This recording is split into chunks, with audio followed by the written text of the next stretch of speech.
Selamat datang kembali di Jauh Dekat Film, masih dengan Ogut di sini. Dan di kesempatan kali ini kita akan membahas film berjudul Narvik yang didasari dari kisah nyata tentang Swedia yang sudah menjadi negara taklukan Nazi Jerman sepakat untuk menyediakan sumber daya biji besinya untuk digunakan Jerman sebagai kebutuhan perang. Yang mana biji besi ini dikirim melalui kereta api menyeberang perbatasan Swedia ke Norwegia menuju ke pelabuhan Narvik di Norwegia. Sementara Norwegia sendiri ialah negara yang telah menyatakan kenetralannya sejak Perang Dunia Kedua dimulai. Dengan suplai besi dari Swedia ini, Jerman tumbuh menjadi angkatan perang raksasa dengan industri alat tempur yang super canggih saat itu, yang jelas ditakuti oleh semua negara di Eropa. Tapi tidak dengan Inggris. Inggris yang mengetahui hal ini pun berinisiatif campur tangan dan ikut mendulang biji besi dari pelabuhan Narvik sejak tanggal 8 April 1940, berusaha mengurangi pasokan besi untuk Jerman.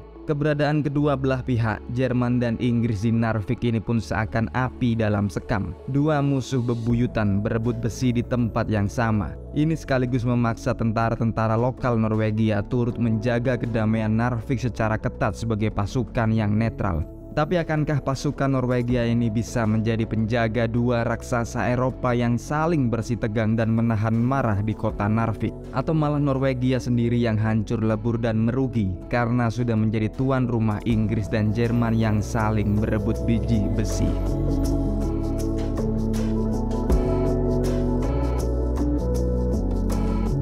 Sinema ini dimulai saat tentara Norwegia baru sampai di kota kecil bernama Narvik yang berlokasi di utara Norwegia. Mereka tiba sebagai pasukan netral penjaga perdamaian. Dan setibanya di pelabuhan, seorang kopral bernama Gunnar Tofte diizinkan oleh komandannya untuk mengambil jatah libur demi mengunjungi anaknya yang berulang tahun. Ia pun bersuka cita atas hal ini dan lantas memutuskan untuk mengunjungi istrinya, Ingrid, yang bekerja di Hotel Royal di Narvik. Di mana saat Gunnar berada di hotel ini, pertemuan penting antara otoritas Inggris dan Jerman juga sedang terjadi. Kedua negara yang memang bersitegang ini diwakili oleh Konsul Ross dari Inggris dan Konsul Wusso dari Jerman. Mereka sedang merapatkan pembagian biji besi yang dikeruk dari Swedia dengan wali kota Narvik yang bertindak sebagai moderator. Ingrid sendiri saat ini sedang menjadi penerjemah untuk kubu Jerman sebelum ia menemui suaminya. Berikutnya Gunnar pun pulang ke rumahnya yang berada tepat di belakang hotel, menemui ayahnya dan putranya yang berulang tahun, sembari memberinya sebuah hadiah kereta api. Dan pada malam harinya, ayahnya mengatakan kepada Gunnar jika untung ada pihak Inggris di Narvik agar Hitler tak semena-mena dengan negeri mereka. Subuh merekah merah saat Gunnar terbangun, tapi ini bukan merah matahari. Ini merah ledakan dari arah laut pelabuhan. Ia pun berlari keluar dan kembali ke kompinya. Dan ketika Gunnar tiba, kawan-kawannya sudah terlibat stand-off dengan pasukan Wehrmacht. Satu pemandangan yang menegangkan yang hanya dengan satu kesalahan komando, banyak korban akan berjatuhan di sini. Kolonelnya memerintahkan pasukan Jerman untuk mundur, tapi ini tak digubris. Karena Jerman ternyata dalam tanda kutip dalam semalam ini sudah menyerbu dan menguasai seluruh Norwegia. Angkatan perang Norwegia tak akan bisa dan tak akan sanggup melawan mereka. Tak bisa menampik fakta ini, barisan Gunnar pun terpaksa mundur. Kompi Gunnar pun kecewa. Mereka merasa bisa bertarung kali ini, namun apa mau dikata daripada kota Narvik diratakan oleh meriam kapal Jerman. Keesokan harinya Ingrid ditemui oleh Konsul Ross yang mengatakan jika keberadaannya di kota Narvik sudah terancam oleh Jerman. Hubungan Inggris dan Jerman semakin membara sekarang dan nyawanya bisa saja melayang sewaktu-waktu. Ingrid pun setuju untuk menyembunyikan Konsul Ross karena memang di hotel tempatnya bekerja, serdadu Wehrmacht sedang menangkapi semua orang dari Inggris. Singkatnya, Hotel Royal ini sudah dikuasai sepenuhnya oleh tentara Jerman. Dan Inggris sendiri kini tanpa terasa terjebak oleh situasi Konsul Ross yang terus memohon kepadanya agar memperoleh tempat untuk bersembunyi. Tak kuasa menolak, Ingrid dan Björk akhirnya mengatakan jika Konsul Ross sebaiknya bersembunyi di sebuah kabin terasing yang berada di atas gunung.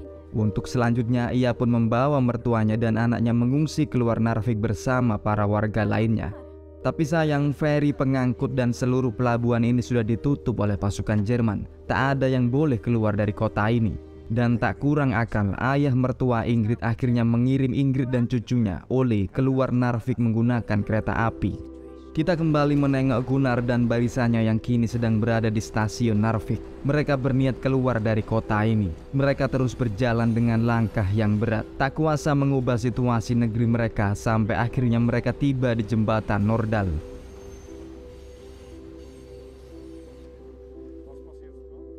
Gunnar pun berikutnya dipanggil oleh Mayor Sigurd yang menanyakan lokasi dinamit untuk meledakkan jembatan rel ini. Pasukan Norwegia menyatakan jika mereka sudah tak akan netral lagi. Jerman telah berbuat brutal dan menjajah negeri mereka hanya karena ingin lancarnya suplai besi. Dan kini saatnya mereka bergerilya. Dan pertama yang akan mereka lakukan ialah dengan meledakkan jembatan rel kereta ini untuk menghambat suplai biji besi dari Swedia masuk ke Narvik. Gunnar pun menanyakan perihal dinamit ini kepada ayahnya yang memang seorang pekerja di stasiun. Tofte tua pun mengungkapkan penyimpanan dinamit ini dan menambahkan jika Ingrid dan Ole kini sedang mengungsi naik kereta api. Skuad khusus pun digerakkan. Gunnar berangkat dengan pikiran yang kalut. Anak istrinya sedang berada di kereta api yang akan melintasi jembatan Nordal. Sedangkan perintah misinya ialah untuk meledakkan jembatan ini secepatnya. Namun tugas negara jauh lebih penting. Gunnar berusaha tak memikirkan anak istrinya dan melaksanakan peledakan ini. Tapi dinamit belum diledakkan dan kereta tak jadi melintas. Yang ada hanyalah segerombolan warga sipil berjalan kaki mencari tempat mengungsi. Gunnar pun akhirnya berkesempatan bertemu dengan anak istrinya yang mengatakan jika kereta mereka dihentikan oleh Jerman.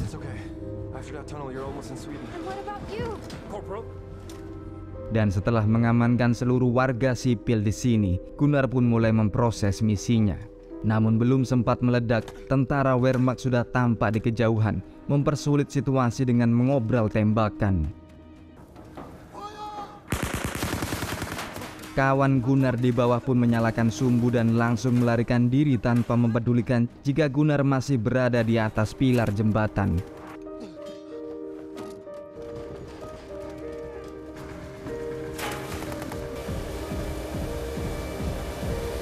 Sumbu semakin pendek dan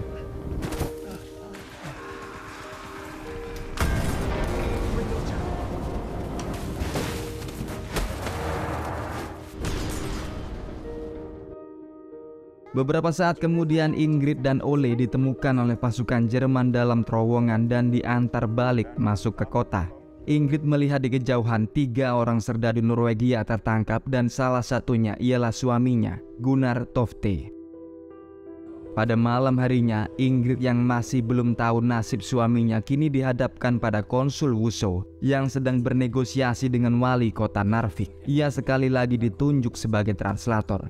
Jerman menuntut agar warga sipil tak keluar kota Narvik dan setuju dengan pendudukan Jerman. Sedangkan wali kota Narvik bersikeras jika Jerman sudah melanggar netralitas Norwegia. Hukum internasional sudah disepelekan di sini. Bagaimana bisa warganya setuju dengan pendudukan tentara Jerman?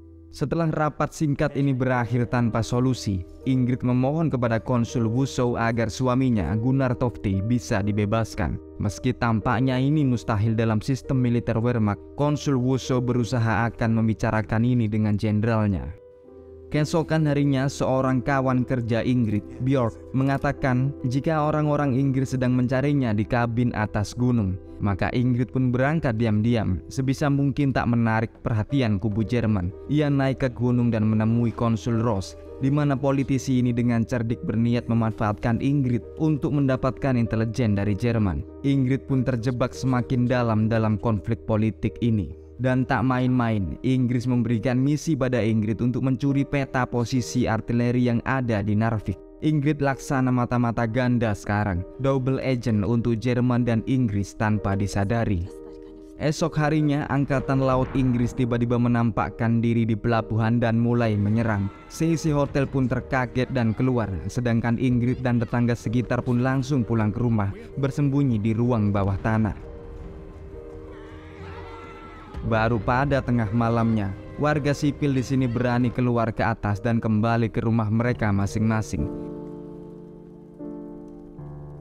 Ingrid menerima kabar jika Inggris berhasil menenggelamkan seluruh kapal Jerman di pelabuhan Narvik. Dan ketika situasi mendukung, Ingrid pun memulai aksinya. Ia memasuki kamar Konsul Wuso dan mengambil semua peta dalam laci untuk langsung meminjamkannya kepada Konsul Ross guna disalin. Dan setelah merasa berhasil membantu Inggris, ia pun kembali pulang ke rumah, tapi belum sempat memasuki pintunya. Ini masih ditambah lagi.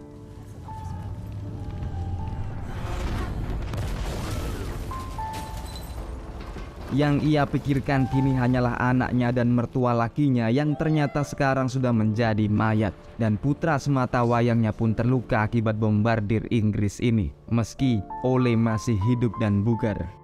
Setelah ini film pun maju di sebulan kemudian di area perbukitan Roasmi. Jerman semakin mengukuhkan dirinya sebagai penguasa biji besi di Narvik. Meski posisinya di Norwegia sedang terkepung di utara dan selatan oleh pasukan Polandia dan Perancis, Norwegia sendiri masih terus bergerilya meski dengan hasil yang minim. Kali ini mereka berniat memukul pertahanan Jerman yang ada di atas pegunungan. Gunnar sendiri masih menjadi tawanan perang bersama beberapa serdadu Norwegia lainnya. Mereka menjadi kuli pengangkut kebutuhan tempur milik Jerman. Tapi hari ini hari yang berbeda. Pasukan Perancis menyerang parit pertahanan Jerman di gunung ini. Satu kesempatan yang tak datang dua kali dan langsung dimanfaatkan oleh Gunnar.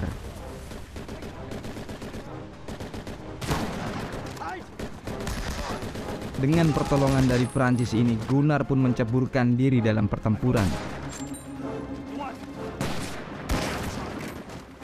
Dan ketika ia naik ke atas, para serdadu Norwegia pun juga turut hadir di sini, sehingga ia pun akhirnya bertemu dengan mayornya. Seminggu kemudian kembali di kota Narvik, rakyat sipil dikisahkan masih terus menjadi korban pertempuran antara angkatan laut Inggris dan Jerman di kota ini, dan saat ini tengah berlindung di terowongan bawah tanah. Ingrid dan Ole masih selamat meski telah kehilangan ayah mertuanya. Dan Ingrid sekali lagi dipanggil oleh kubu Jerman sebagai translator perundingan dengan wali kota Narvik yang masih terus berjalan ruwet. Kali ini Jerman menuduh wali kota menyuplai Inggris dengan intelijen soal Jerman dan akan menembaknya mati jika ini terus berlangsung.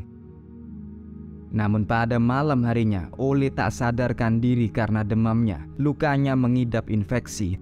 Ini memaksa Ingrid keluar terowongan dan mencari bantuan di atas, menembus peluru dan bombardir Inggris di tengah kota Narvik yang sedang terbakar hebat. Ia pun menemui Konsul Wuso dan mengatakan luka putranya sudah terinfeksi. Jika ini tak ditolong oleh dokter Jerman, maka nyawa putranya bisa melayang. Namun Konsul Wuso mengatakan dokter Jerman jelas akan memprioritaskan pasien dari tentara Jerman sendiri. Hingga akhirnya Ingrid mengatakan satu rahasia, jika ia tahu di mana Konsul Ross dan kubu Inggris bersembunyi di kota ini. Baru setelah bertukar intelijen yang sungguh berharga ini, dokter Jerman dikerahkan untuk mengobati Ole. Björk pun mengatakan jika Konsul Ross sudah ditangkap oleh Jerman.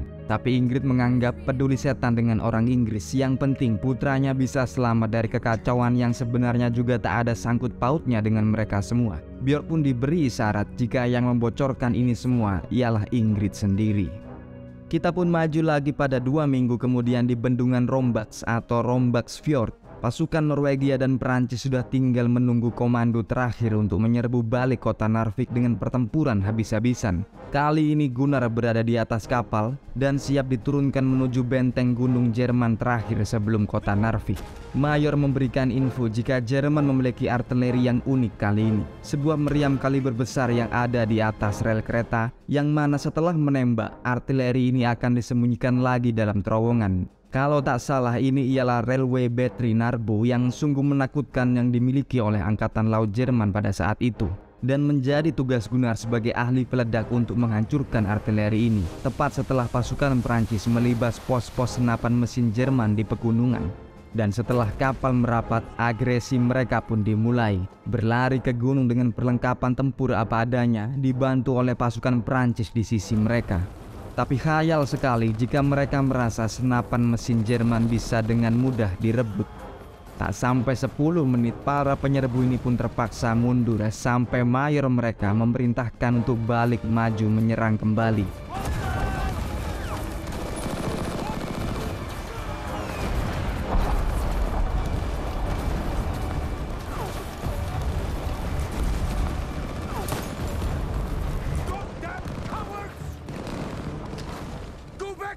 Gunnar pun mensolusikan ini sendirian. Ia membawa 2 orang kawan dan memutar ke atas gunung, di mana ia dengan leluasa bisa memukul pos senapan mesin Jerman dari atas. Untuk berikutnya, ia pun memasuki terowongan yang menjadi targetnya. Sementara di luar, tentara Norwegia dan Perancis pun masih terus mengepung gunung. Dan di dalam terowongan, seketika bertemu dengan musuhnya, granat pun dilemparkan sebagai pembuka. Dan berikutnya, peledak ditanam di laras meriam raksasa ini.